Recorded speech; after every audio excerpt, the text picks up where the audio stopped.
And I just wanted to be a reminder that that potentially isn't possible. I mean, I'm doing the job that I love. I work every single day. I have a beautiful family. I'm learning how to cook. What could bring America's weather queen to tears, declaring to millions of viewers that the end is near? For over 20 years, Janice Dean has been a familiar face every morning, the radiant blonde who warns us of approaching storms on TV. But there was one storm she never saw coming, a tempest that never appeared on any radar, yet was silently tearing her life apart. In February 2026, her tearful admission sent the hashtag Janice Dean Strong viral across the nation. This isn't just a story about a storm, it's a journey of survival through the fiercest trials, where the greatest tempests of her life were never forecast to end. So, who is Janice Dean, and what forged such a resilient weather queen? The answer begins in her childhood years in Canada. The Canadian girl with a microphone dream, Janice Dean was born on May 9, 1970 in Toronto. She grew up in Ottawa, where winter lasts 7 months, and temperatures can plunge to 20 below. It's the kind of weather that teaches you patience from a very young age. There's a detail in Janice Dean's biography that's rarely mentioned about her early years. Before she ever held a professional microphone, she was a bylaw enforcement officer in Canada. The job involved handing out parking tickets, dealing with noise complaints, and catching stray dogs on the streets of Ottawa. It wasn't her proudest gig, but she always said it taught her how to deal with angry strangers, a skill that would later prove invaluable. As a little girl, Janice would grab a toy microphone and interview her family. She'd ask her mom about the weather. She'd interview the cat about its mood. This wasn't just a child's game. This was a child who already knew what she wanted to be. She enrolled at Algonquin College in the radio and television broadcasting program.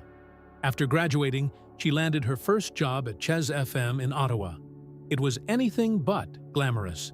She was up at 4 in the morning, reading traffic reports, delivering weather forecasts, and DJing classic rock. For nearly a decade, Janice moved from one small station to another, from Canada to Houston, from radio to television. She had no mentor, no industry connections. She built her career one shift, one morning, 1 year at a time. In 2004, Fox News called. They wanted her to be the meteorologist for Fox and Friends, one of the highest-rated morning shows in America. She said yes in a heartbeat. Within months, viewers had given her a nickname, Janice Dean, the Weather Machine. A few years later, that evolved into the Weather Queen. She had her dream job. She had a new love in her life. She had a future wide open before her. But long before she became the Weather Queen beloved by millions, Janice Dean had weathered storms that very few people ever knew about. The first storms. In 1998, she moved to Houston, Texas.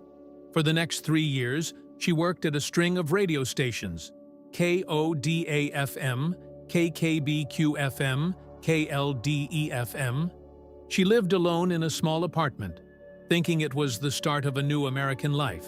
Then, one night, someone broke into her home. Janice has never publicly shared the details of that event. In her 2019 memoir, she wrote only that it was one of the most terrifying moments of her life. After the break-in, she left Houston, quit her job, and moved back to Canada. She needed time to heal. She needed to learn how to sleep alone in a house again. It was the first time she learned a lesson that would echo for the rest of her life.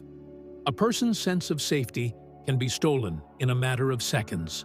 A few years later, back in Canada and working at an Ottawa radio station, she got a call from New York. Don Imus, one of America's most controversial radio hosts, was looking for a new sidekick for Imus in the morning. The show was simulcast on MSNBC. This was the biggest break a Canadian broadcaster could dream of. Janice took the job. She packed her things and drove from Ottawa to New York because a plane ticket was too expensive. She had no idea what she was walking into. Her job was to write scum reports, celebrity gossip segments that Imus demanded be as vile as possible. Imus regularly humiliated his staff on air. Once, while promoting an electric toothbrush, he demanded Janice get on camera and pretend to have an orgasm with it. She did it. She felt she had no choice if she wanted to keep her job. Years later, writing about that time, Janice said she learned two things from Imus: how to survive in a toxic work environment and how to stay silent to protect your career. The second lesson would come back to haunt her. After 3 years of enduring that environment, she left Imus and joined Fox News in 2004. It felt like her life was finally turning around. Until 2005, the unnamed storm. The summer of 2005 was supposed to be the best time of Janice Dean's life. She'd been at Fox News for a year. The audience loved her. Her bosses trusted her. And she was in love with Sean Newman, a New York City firefighter, a man she was ready to bring home to her parents. That June, she flew to Ottawa with Sean. The trip had one purpose: for her family to meet the man she planned to marry. But during her stay in Canada, she started to feel that something was wrong. Her legs were numb. She couldn't feel her feet. A strange, crushing fatigue settled over her, unlike any exhaustion she'd ever known. At first, she blamed her job. The 2005 hurricane season was one of the most brutal in American history. Dennis, Emily, Katrina, Rita, Wilma. 5 major hurricanes in a single season. She had worked almost non-stop for months. Being tired made sense. But the hurricane season ended. The satellites went quiet, and the numbness didn't go away. A neurologist ordered an MRI, then a spinal tap. The results came back on an ordinary afternoon, in an ordinary doctor's office. Multiple sclerosis. MS is an autoimmune disease where the immune system attacks the protective sheath covering nerve fibers, disrupting communication between the brain and the rest of the body. Janice had the relapsing remitting type. The disease would flare up, then go into remission, then flare up again. No one knew when, and no one could predict the severity. A meteorologist who forecasted storms for a living now had a disease with no pattern, no rules, no forecast. But the cruelest part wasn't the diagnosis. It was the advice that came with it. She was told, keep it quiet. Don't tell anyone at Fox News. Don't let the viewers know. Nobody wants to see a sick person on TV. She was 35 years old. She had just landed her dream job. She was in love with a wonderful man.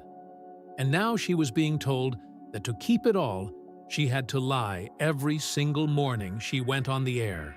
In the first weeks after her diagnosis, Janice believed it was all over. Sean would leave her. Fox would fire her. She'd be in a wheelchair within a few years. She would never have children. But there was one person in the Fox News building who knew exactly what she was going through. Neil Cavuto, one of the network's veteran anchors, had been living with MS since 1997. He had hidden his illness from the public for years. When he heard about Janice, he found her and said one simple thing: "You're going to be okay." It was the first time since the diagnosis that she believed she might actually live.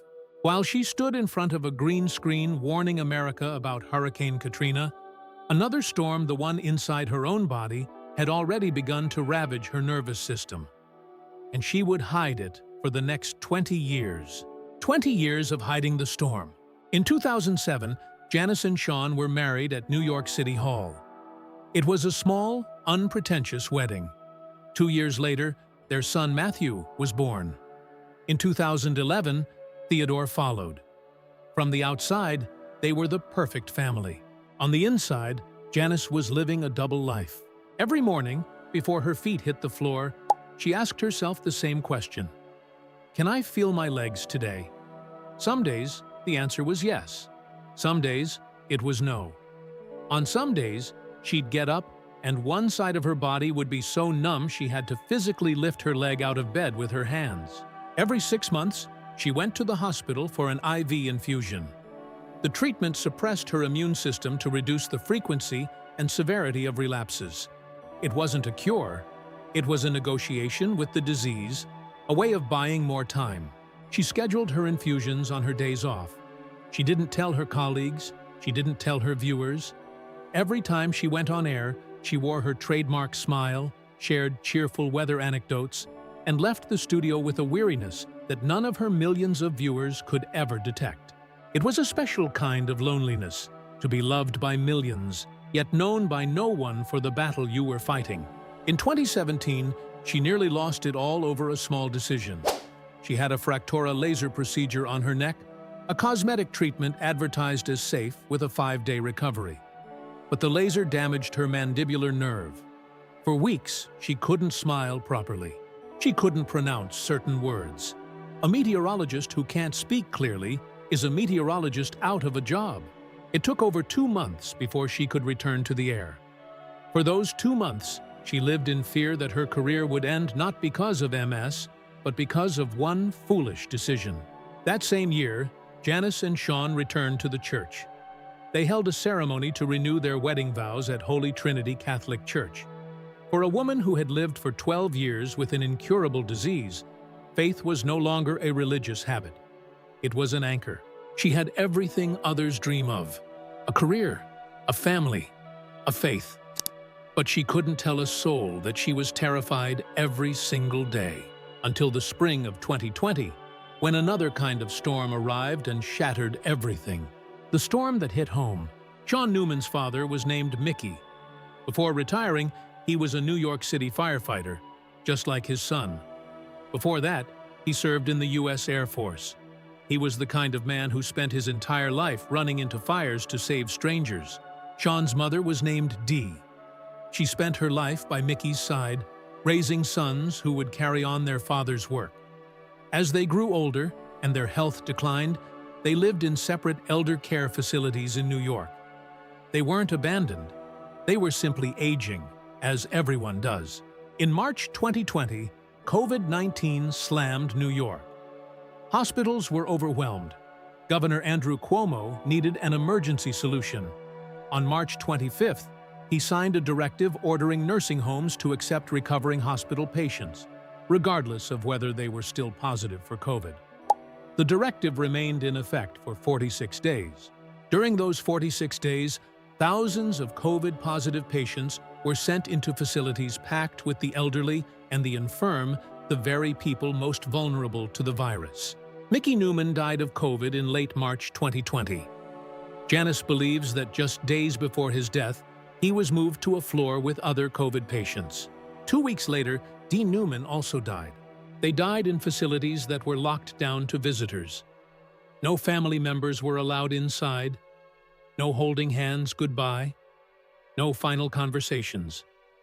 2 people who had spent a lifetime together died utterly alone.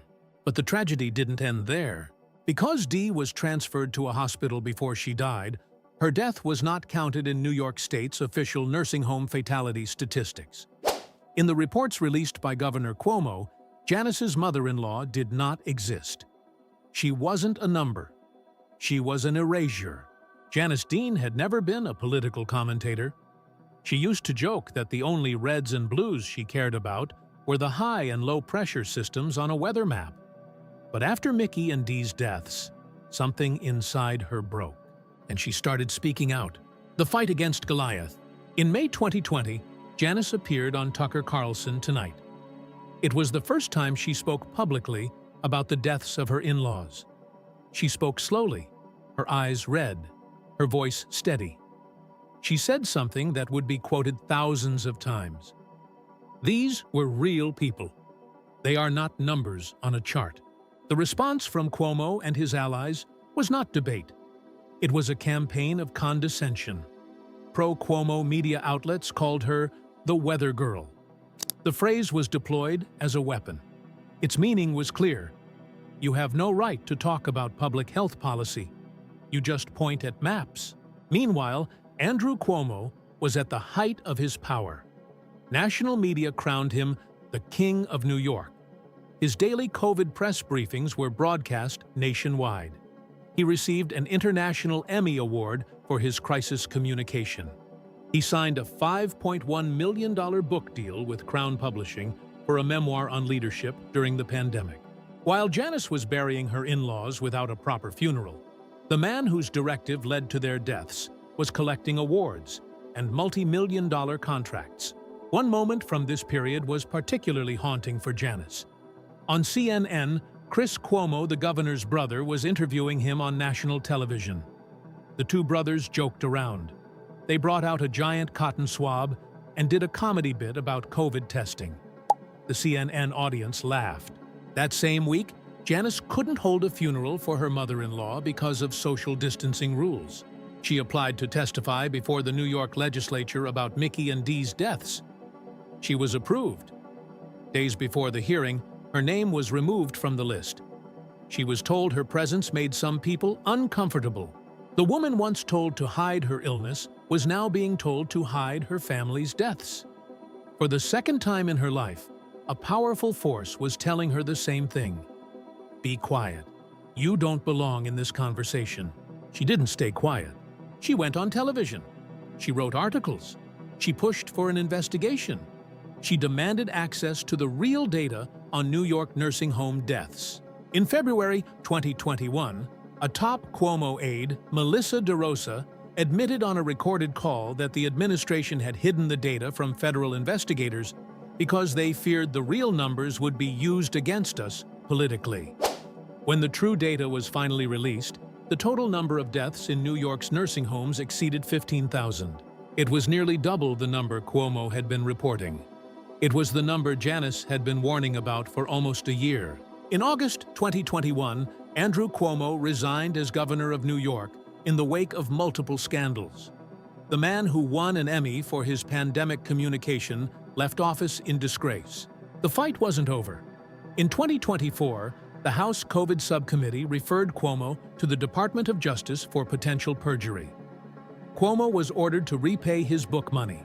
Sean Newman, Janice's husband, became a plaintiff in a civil suit against Cuomo. In 2026, the Supreme Court declined to hear a final appeal. When asked why she fought for so long, Janice always gave the same answer. This was never about politics. It was always about human loss. But while she was fighting for her in-laws, her own body was still fighting against her. The disease didn't care about justice. It was still advancing. The storm returns. 5 years after Mickey and Dee's deaths, Janice Dean's body began to fail her faster than ever before. There is a kind of exhaustion that only people with chronic illness understand. It isn't the fatigue of a long day's work. It's the soul-deep weariness that comes from waking up every single morning and checking to see if your body still obeys you. It is the cumulative fatigue of 20 years. In October 2025, Janice and Sean planned a special trip. They flew to Rome for the Catholic Church's Jubilee Holy Year, an event that happens only once every 25 years. Tens of millions of pilgrims flocked to the city for prayer and spiritual renewal.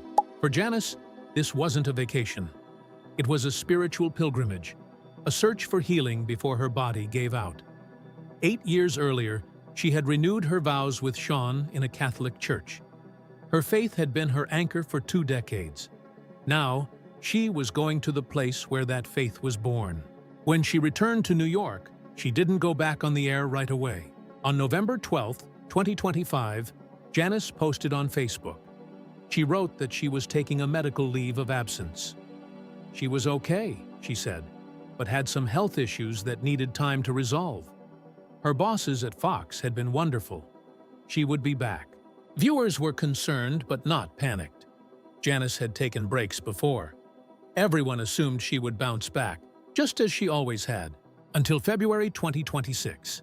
In a video posted to social media, Janice sat before the camera, her familiar smile gone. She spoke slowly, her voice cracking. She told her audience she had been fighting for 20 years. She had smiled on TV through thousands of mornings.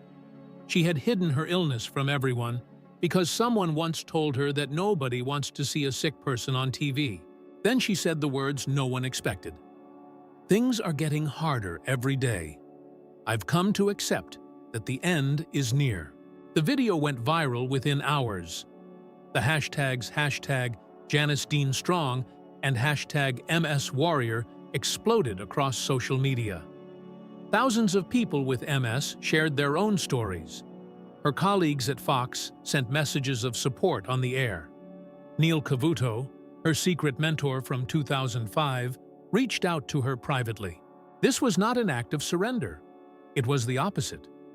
After 20 years of following the advice to not let anyone see, Janice Dean chose to show the entire country exactly what her fight looked like. She talked about the infusion chair. She talked about the mornings she couldn't get out of bed. She talked about the fear. And in doing so, she did the one thing she had been told never to do back in 2005. She let America see a sick person on TV. Epilogue. The Canadian girl with the toy microphone had come a long way. She was a bylaw officer in Ottawa. She survived a home invasion in Houston. She endured harassment in the Emus studio. She was diagnosed with an incurable disease and told to hide it. She buried her in-laws during a pandemic whose toll could have been lessened. She took on one of the most powerful politicians in America and won. And at 55 years old, she was still getting up every morning. This isn't a story about defeating an illness. No one defeats MS. This is a story about refusing to disappear. The most powerful message Janice Dean left us wasn't about the weather. It was about something much simpler. The presence of a sick person is not a burden. It is an act of courage. If you are carrying an invisible storm, an unnamed illness, an unknown grief, an unseen battle, know that you are allowed to let others see it. You are not alone. Because somewhere in New York, there is a woman who taught an entire country that the storm doesn't define you. How you stand in it does. If this story moved you, please share it with someone who needs to hear it.